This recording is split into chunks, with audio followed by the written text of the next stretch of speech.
খুলনার circuit house মাঠে বিএনপির তারুণ্যের মহাসমাবেশের খবর জানাতে আমাদের সাথে যুক্ত হচ্ছেন সহকর্মী কনক রহমান। কনক, সমাবেশ ঘিরে তরুণ নেতাকর্মীদের প্রত্যাশা কি এবং এখন সেখানে কি হচ্ছে?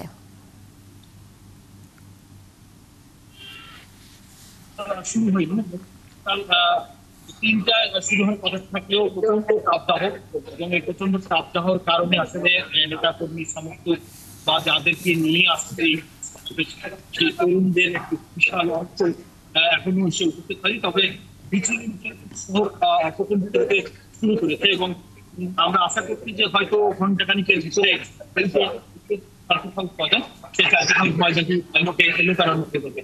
আমার পিছন থেকে যে রাস্তাটি রয়েছে প্রবেশ করা সেই রাস্তা থেকে সাধারণ মানুষ সাথে বিএনপি সহযোগী সংগঠনের নেতাকর্মীরা মিছিল সহকারে আসছেন তরুণরাও।